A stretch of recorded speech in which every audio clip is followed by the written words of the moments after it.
बच्चों, कैलकुलस वाला में एक बार फिर से आपका स्वागत है।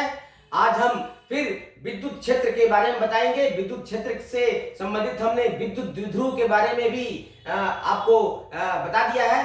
विद्युत द्विध्रुव किसे कहते हैं और द्विध्रुव आघूर्ण से क्या समझते हैं, इसके लिए हमने पिछले वीडियो में बहुत अच्छा क्वेश्चन लिखाया था।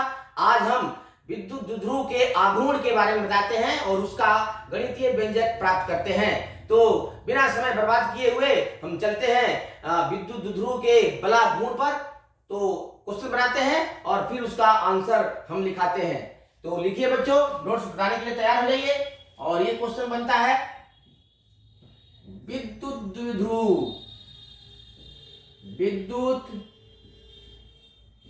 द्विध्रुव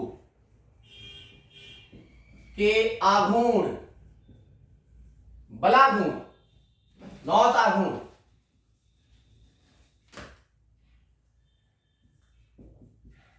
बलाघूर्ण, टॉर्क,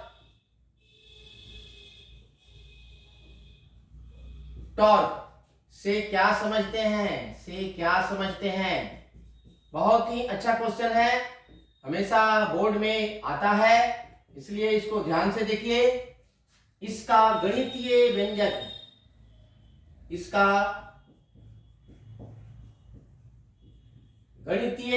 प्राप्त करें। तो बच्चों, ये बलाघूर्ण है। बलाघूर्ण का मतलब होता है किसी रिजिड वस्तु को या पिंड को किसी जगह पर घुमाने की प्रकृति, रोटेट करने की प्रकृति। जैसे अगर हम बल की बात करें तो बल की खासियत है वह किसी वस्तु में गति उत्पन्न करता है, एक जगह से दूसरी जगह उसको डिस्प्लेस करता है, विस्थापित करता है। लेकिन बलाघूर्ण का यह प्रकृति है, यह गुण है कि वह किसी वस्तु को एक स्थान से दूसरे स्थान पर विस्थापित नहीं करता है, बल्कि उसी स्थान पर रोटेट करता है, घूर्णित करने लगता है, घुमाने लगता है। तो किसी भी दृढ़ पिंड में घूमने की जो प्रवृत्ति होती है वह जिस भौतिक राशि के द्वारा उत्पन्न होता है उसे ही बलाघूर्ण कहते हैं। और चूंकि यह विद्युतीय द्विध्रुव पर आरोपित होता है, इसलिए इसे द्विध्रुव का बलाघूर्ण कहते हैं, जिसे टॉर्क भी इंग्लिश में कहते हैं। और इसको टाउ, टी जैसा लिखते हैं, थोड़ा सा इटैलिक कर देते हैं, इसे टाउ से डिनोट करते हैं। इसका एक्सप्रेशंस मैं डिराइव करता हूं कि किसी भी आवेश को जब हम किसी बाह्य विद्युतीय क्षेत्र में रखते हैं तो उस पर एक बल लगता है और उस बल के कारण उसमें गति या घूर्णन गति उत्पन्न होती है। तो यहां पर हम देखते हैं कि किसी विद्युत द्विध्रुव को किसी बाहरी विद्युत क्षेत्र में रखते हैं तो उसमें किस प्रकार का गति उत्पन्न होता है, घूर्णन गति होता है या रेखीय गति। तो घूर्णन गति होगा। किसी भी द्विध्रुव को अगर किसी समरूप विद्युतीय क्षेत्र में रखेंगे तब उसमें घूर्णन गति होता है। हाँ, असमरूप विद्युत क्षेत्र में जिसका मान बदलते रहता है तब उसमें गति भी उत्पन्न होगी। लेकिन यदि समरूप विद्युतीय क्षेत्र में रखेंगे तो उसमें सिर्फ घूर्णन गति होगी, स्थानांतरीय गति नहीं होती है। तो हम इसका आंसर लिखते हैं, देखिए।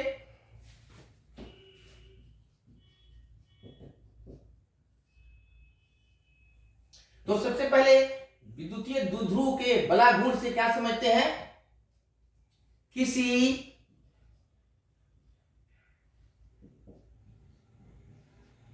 बाह्य समरूप विद्युतीय क्षेत्र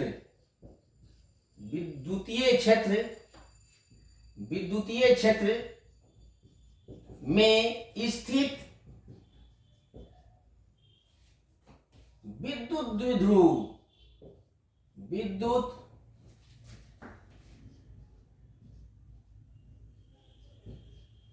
द्विध्रुव पर लगने वाले बल युग्म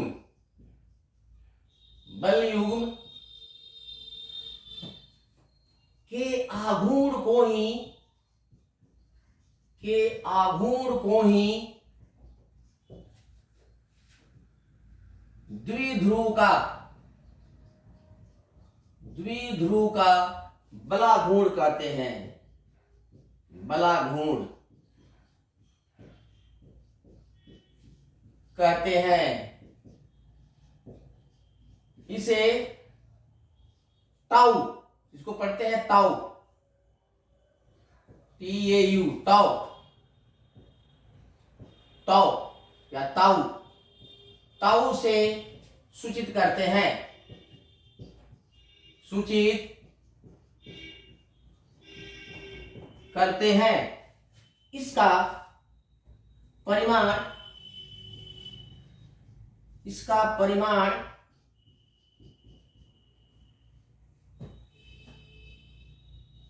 द्विध्रुव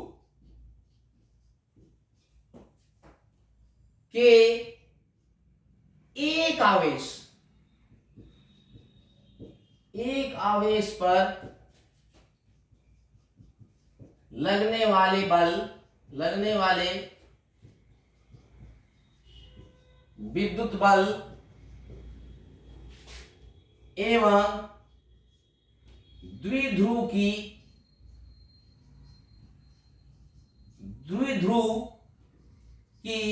लंबात्मक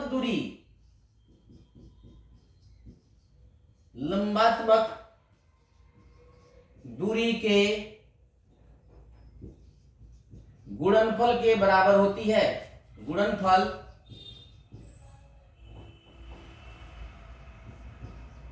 के बराबर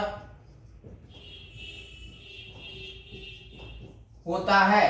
अब इसका हम एक्सप्रेशन डिराइव करते हैं, फिर उससे ये क्लियर होगा डिफिनीशन। और इसका क्या वैल्यू होगा देखिए, पैराग्राफ चेंज करके लिखते हैं कि मान लिया कि AB एक विद्युत द्विध्रुव है जो एक समरूप बाह्य विद्युत क्षेत्र E में स्वतंत्रता पूर्वक लटका हुआ है।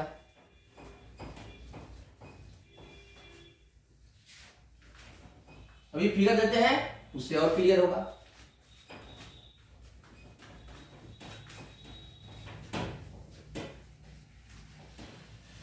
और आप चेंज करके लिखेंगे, मान लिया कि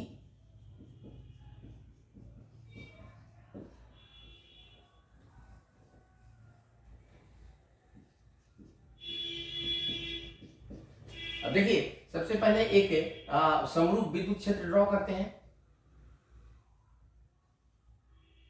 समरूप विद्युत क्षेत्र का मतलब होता है कि हर जगह इसकी तीव्रता समान है, बदलती नहीं है। इसको इक्वली स्पेस्ड फोर्स लाइन से डिनोट कर सकते हैं।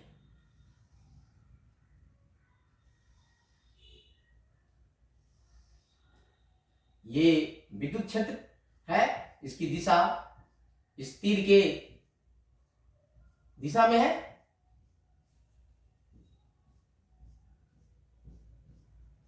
मान लीजिए इसकी तीव्रता E है। इसमें एक विद्युत ध्रुव थीटा कोण पर लटका हुआ है। थीटा कोण पर है AB, ये यहां है, यहां B है। इस पर प्लस Q चार्ज है, इस पर माइनस Q चार्ज है, इस पर माइनस Q चार्ज है। तो हम जानते हैं इसमें विद्युत क्षेत्र E की दिशा इधर है। तो हम जानते हैं कि यदि कोई आवेश किसी विद्युत क्षेत्र में स्थित है तो उस पर एक बल लगता है। धन आवेश पर बल E की दिशा में लगता है और ऋण आवेश पर जो नेगेटिव चार्ज है उस पर अपोजिट दिशा में। तो इस पर एक फोर्स लगेगा इधर, ये हो जाएगा Q इंटू E। और इस पर भी एक बल लगेगा, लेकिन ये लगेगा इधर। इस पर भी उतना ही परिमाण का बल लगेगा, दिस विल बी QE, लेकिन ये अपोजिट डायरेक्शन में होगा, इस डायरेक्शन में होगा, और ये इस डायरेक्शन में होगा, इस डायरेक्शन में होगा। ठीक है, इसका डायरेक्शन इधर है और इसका डायरेक्शन इधर है, तो फोर्स का डायरेक्शन। अब देखो, ये दोनों फोर्स एक दूसरे के बराबर परिमाण में है, लेकिन दिशा में विपरीत है। साथ साथ इनका लाइन ऑफ एक्शन जिस दिशा में काम कर रहे हैं वो एक नहीं है, एंटी पैरेलल है। ये इधर है, इधर है, एक दिशा में नहीं, यहां पर नहीं है। तो अगर हम दोनों को ऐड कर दें, जोड़ दें, तो इनका परिणामी जीरो हो जाएगा, अर्थात इसमें कोई अस्थानांतरीय गति नहीं होगा। अस्थानांतरीय गति तब होता है जब कुछ न कुछ बल होता है। अगर बल का जोड़ 0 हो तो वह पिंड, वह वस्तु या वह आवेश आगे पीछे नहीं चल सकता है। लेकिन इसमें दोनों बल बराबर हैं और दोनों एक दिशा में नहीं है, एक दिशा में नहीं है, एक लाइन में नहीं है, तो इसमें ये रोटेशनल मोशन उत्पन्न करेगा। ये इधर घुमाने की चेष्टा करेगा, ये इधर, अर्थात इस तरह ये घूमने लगेगा। तो इसी को घूर्णन गति कहते हैं और यही बल जुग्म का गुण है। को किसी भी दृढ़ पिंड को अपनी जगह पर घूर्णन गति प्रदान करता है। तो इस प्रकार ये दोनों बल मिलकर के एक बल जुग्म, बल का पेयर का निर्माण करते हैं और इस बल जुग्म के आघूर्ण को ही हम इस द्विध्रुव का बलाघूर्ण कहते हैं और इसका परिमाण होता है एक बल गुणे इन दोनों के बीच की लंबात्मक दूरी। तो मान लो यहां पर ये थीटा कोण पर है तो ये भी थीटा हो जाएगा। अब यहां से इस पर परपेंडिकुलर डाल दो, ये सपोज करो m है, ये 90 डिग्री है, इसकी लंबाई होती है ये केंद्र है इसकी लंबाई 2l होती है, तो हम यहां से ले लेते हैं 2l। अब इस त्रिभुज में AMB में ये लंबात्मक दूरी sin theta is equal to perpendicular upon यहां हाइपोटेन्यूज हो जाएगा, तो ये हो जाएगा 2l sin थीटा। तो इसी को हम एक्सप्लेन कर देते हैं। मान लिया कि AB एक विद्युत द्विध्रुव है, विद्युत द्विध्रुव है जो ई तीव्रता के समरूप विद्युत क्षेत्र में स्वतंत्रता पूर्वक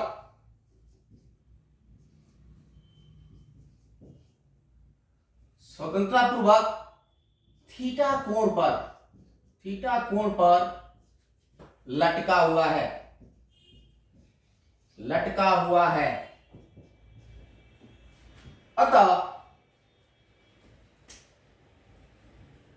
अतः इस द्विध्रुव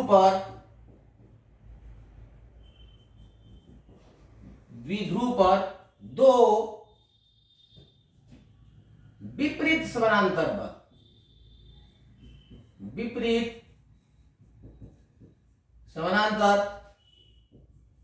बल F1 बराबर QE तथा F2 बराबर माइनस QE। इसको F2 ले लो और इसको F1 ले लो। विपरीत समांतर बल F1 और आरोपित होते हैं जिनका आघूर्ण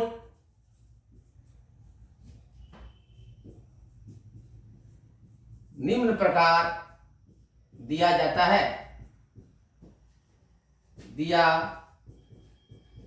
है। तो देखिए हमने आघूर्ण का डेफिनेशन बता दिया, एक बल गुने दोनों बल के बीच की लंबात्मक दूरी। तो उसको हम लिखते हैं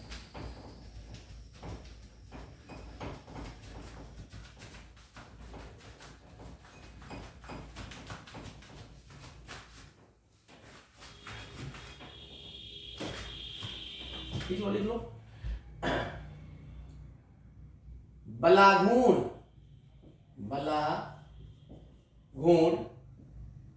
ताऊ बराबर एक बल इंटू परपेंडिकुलर डिस्टेंस BM, ये होता है QE और ये होगा आपका BM is equal to 2L sin theta, 2L sin theta. So this is equal to, हम इसको लिख सकते हैं 2QL into E sin theta. और इसको हम जानते हैं कि इसको हम m से सूचित करते हैं, m या p से, इसे m से या p से। p e sine theta, p या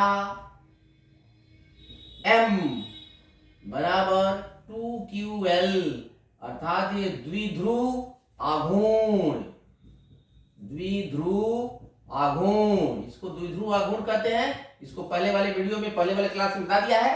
तो ये P यही जो है, therefore T is equal to PE sin theta, जो द्विध्रुव पर लगने वाले बलाघूर्ण का व्यंजक है। इसको हम लिख लेते हैं, लिखिए जल्दी जल्दी। इसको आप अलग से समझते हैं तो साइन थीटा बराबर, देख लो मैं बता देता हूं, sine theta is equal to BM और बाई AB, और BM तो BM है, ये हो जाएगा 2L, इसलिए BM is equal to 2L sine theta. बच्चों यहां से हमने BM लिया है यहाँ, इसलिए कंफ्यूज होने की जरूरत नहीं है, ये आप आसानी से सीख सकते हैं। जो बलाघूर्ण का व्यंजक है, बलाघूर्ण का व्यंजक है, इसे ही हम स्वतंत्रता पूर्वक लटके हुए किसी भी द्विध्रुव का बलाघूर्ण कहते हैं, PE साइन थीटा। याद रखिए, इस पर न्यूमेरिकल हम बताएंगे फिर। अभी इसको ये यहां तक एक क्वेश्चंस बनता है जो हमेशा बोर्ड में आता है। तो ठीक है बच्चों, आज के लिए बस इतना ही, फिर मिलते हैं अगले वीडियो में, तब तक के लिए गुड नाइट।